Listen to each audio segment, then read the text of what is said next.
Saudara-saudaraku yang dikasihi dan diberkati oleh Tuhan, hari ini kita akan belajar bersama-sama firman Tuhan yang terambil di dalam Injil Matius pasal 18 ayat 15 sampai pada ayat yang ke-20. Mari kita baca firman Tuhan ini bersama-sama. Apabila saudaramu berbuat dosa, tegurlah dia di bawah 4 mata. Jika ia mendengarkan nasihatmu, engkau telah mendapatkannya kembali. Jika ia tidak mendengarkan engkau, bawalah seorang atau 2 orang lagi, supaya atas keterangan 2 atau 3 orang saksi, perkara ini tidak disangsikan. Jika ia tidak mendengarkan mereka, sampaikan soalnya kepada jemaat. Dan jika ia tidak mau juga mendengarkan jemaat, pandanglah dia sebagai seorang yang tidak mengenal Allah atau seorang pemungut cukai. Aku berkata kepadamu, sesungguhnya apa yang kamu ikat di dunia ini akan terikat di sorga, dan apa yang kamu lepaskan di dunia ini akan terlepas di sorga. Dan lagi aku berkata kepadamu, jika 2 orang daripadamu di dunia ini sepakat meminta apapun juga, permintaan mereka itu akan dikabulkan oleh Bapamu yang di sorga. Sebab di mana 2 atau 3 orang berkumpul dalam namaku, di situ aku ada di tengah-tengah mereka. Saudara-saudaraku yang dikasihi dan diberkati oleh Tuhan, pola ini yang harus kita bangun di dalam komunitas sel atau kompas, komunitas sepakat. Ya, kompas atau komunitas sel adalah gaya hidup tentang tubuh Kristus. Kalau kita baca ayat 15 sampai 16, 17, ya, bagaimana kita mengatasi orang-orang yang berdosa?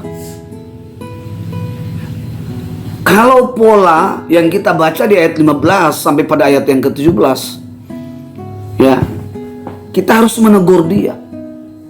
Kita harus menegur dia di bawah 4 mata. Artinya apa? 2 orang, one on one. Tetapi kalau dia tidak mendengar, katanya firman Tuhan ini, kita harus membawa 2 orang menjadi saksi, supaya ini tidak akan disangsikan lagi, supaya ini tidak akan berkelanjutan masalah ini. Tetapi dikatakan kalau dia tidak mendengar lagi, kita harus menyampaikan soal-soal ini di depan jemaat. Kalaupun dia tidak mendengar lagi, kita menganggap dia sebagai orang yang tidak mengenal Allah. Saudara, ini pola yang firman Tuhan sampaikan, bahwa ini metode-metode yang sering dipakai oleh orang-orang Farisi, pola yang sering dipakai oleh para ahli-ahli Taurat. Terkadang mereka mempermalukan dia. Ya, bagaimana supaya orang ini bisa mengalami kelepasan? Bagaimana supaya orang ini dipulihkan? Bagaimana supaya orang ini mengalami kerajaan Allah? Ayat 18 dikatakan, apa yang mengikat hidupnya? Dosa apa yang mengikat hidupnya? Dia harus melepaskan itu.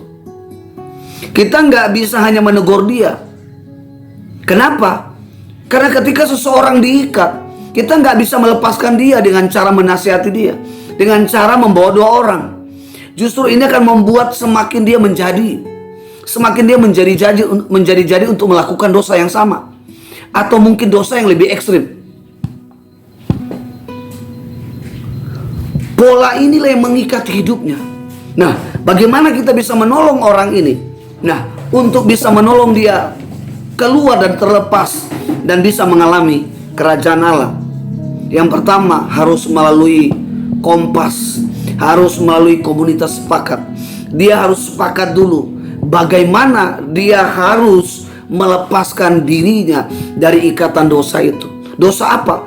Mungkin dosa perzinahan, mungkin dosa pencurian, mungkin dosa perkelahian, mungkin dosa yang lain. Kompas akan menjadi jawaban. Kompas akan menjadi solusi.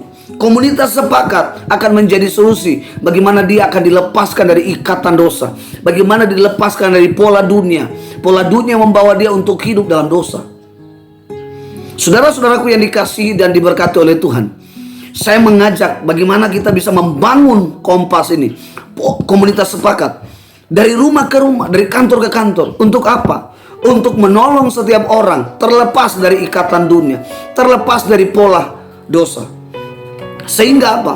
Sehingga mereka mengalami yang namanya pola kerajaan Allah, mengalami yang namanya kuasa kerajaan Allah, mengalami yang namanya kebenaran kerajaan Allah, mengalami kebenaran, damai sejahtera kerajaan Allah, sukacita kerajaan Allah.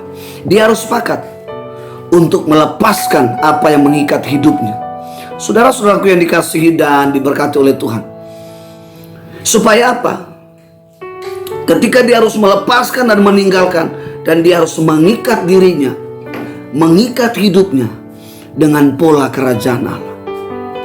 Mengapa?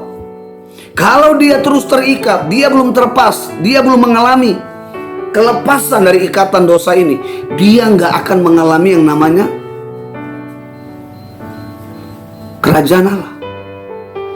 Kalau dia sudah lepas, ayat 19 bilang begini. Ayat 19 bilang begini.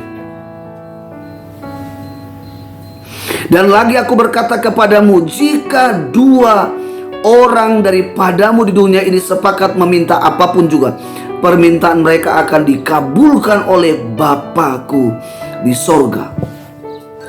Artinya apa? Tuhan akan mengabulkan segala harapan. Tuhan akan membuka jalan ketika dia berdoa, ketika dia meminta, tanpa dia terlepas dengan pola dunia, tanpa dia terlepas dengan pola dosa. Segala pintu-pintu berkat akan tertutup. Mengapa? Karena doa-doa yang naik akan menjadi penghalang. Dosa-dosa akan menghalangi, sehingga doanya tidak naik, penyembahan pun tidak naik ke hadirat Allah, pujian pun tidak naik ke hadirat Allah. Hanya dengan dia melepaskan, memutuskan, sepakat, dan mau dibangun di atas pola kerajaan Allah, maka dia akan mengalami yang namanya berkat-berkat Tuhan. Dia akan mengalami pemulihan. Segala doa-doanya yang dia naikkan kepada Bapa di sorga akan dikabulkan. Sakit disembuhkan, ekonomi diberkati, kutuk dilepaskan, dan digantikan dengan berkat. Haleluya. Ayat 20 dikatakan begini. Ayat 20. Sebab di mana 2-3 orang berkumpul dalam namaku, di situ aku ada di tengah-tengah mereka. Wow, Tuhan hadir. Tidak hanya doanya dikabulkan, tidak hanya permohonan doanya, Tuhan bukakan jalan, tetapi Tuhan hadir di tengah-tengah keluarganya. Tuhan hadir atas pribadinya. Tuhan hadir dalam setiap pekerjaan. Tuhan hadir dalam setiap bisnisnya. Tuhan hadir dalam pernikahannya. Tuhan hadir di dalam hubungan pacarannya. Tuhan hadir. Demikianlah saudara-saudara, mari kita bangun pola kerajaan Allah. Apapun yang mengikat hari ini, mari sepakat untuk kita melepaskan, dan biarlah hidup kita dibangun di atas dasar pola kerajaan Allah, sehingga hidup kita semakin hari kita diubah, kita diperbaharui untuk hidup serupa, sempurna, sama seperti Kristus hidup memuliakan Bapa di sorga.